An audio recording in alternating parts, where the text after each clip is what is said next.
AC Moideen, MK Kannan എന്നിവർക്ക് എതിരായ അനധികൃത സ്വത്ത് സമ്പാദന ആരോപണത്തിൽ അനിൽ അക്കരയ്ക്ക് വിജിലൻസ് നോട്ടീസ്. 13-ാം തീയതി മൊഴി നൽകാൻ നിർദ്ദേശം. MS ലിഷോയ് വിവരങ്ങളുമായി ചേരുകയാണ്.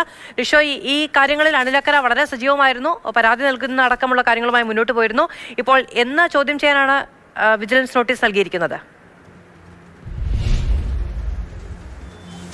അതായത് പരാതിക്കാരൻ്റെ മൊഴിയെടുക്കാനാണ് നോട്ടീസ് നൽകിയിരിക്കുന്നത്. പരാതിക്കാരൻ അനിൽ അക്കരയാണ്. അനിൽ അക്കര ഈ കുറച്ച് ദിവസങ്ങൾക്ക് മുൻപ് ഡിവൈഎഫ്ഐയുടെ ജില്ലാ സെക്രട്ടറി ആയിരുന്ന VP ശരത് പ്രസാദിൻ്റെ ശബ്ദരേഖ പുറത്തു വന്നിരുന്നു.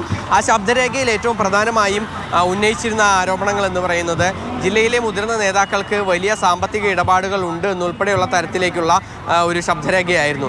അത് താൻ നേരത്തെ ഉന്നയിച്ചിരുന്ന ആരോപണങ്ങൾ ശരിവയ്ക്കുന്നതാണ്. ഒരു ഡിവൈഎഫ്ഐ നേതാവ് തന്നെ ഇത്തരത്തിൽ വെളിപ്പെടുത്തൽ നടത്തിയിരിക്കുന്നു എന്ന കാര്യം ചൂണ്ടിക്കാണിച്ചുകൊണ്ടാണ് അനിൽ അക്കര പിന്നീട് ഈ ഒരു സംഭവത്തിന് ശേഷം വിജിലൻസിൽ പരാതി നൽകിയത്. ഇവരുടെ അനധികൃത സ്വത്ത് സമ്പാദനം ഉണ്ട് എന്നുൾപ്പെടെയുള്ള കാര്യങ്ങൾ, MK കണ്ണനും AC മൊയ്തീനും ഉൾപ്പെടെയുള്ള നേതാക്കൾക്ക് അനധികൃത സ്വത്ത് സമ്പാദനമുണ്ട്, അതുകൊണ്ട് ഈ കാര്യങ്ങൾ വിജിലൻസ് അന്വേഷണം നടത്തേണ്ടതുണ്ട് എന്നുൾപ്പെടെയുള്ള കാര്യങ്ങൾ ചൂണ്ടിക്കാണിച്ചുകൊണ്ടാണ് അന്ന് പരാതി നൽകിയത്. 13-ാം തീയതി അനിൽ അക്കരയുടെ മൊഴി രേഖപ്പെടുത്തും. ഇത് പ്രാഥമികമായ ഒരു അന്വേഷണമാണ്.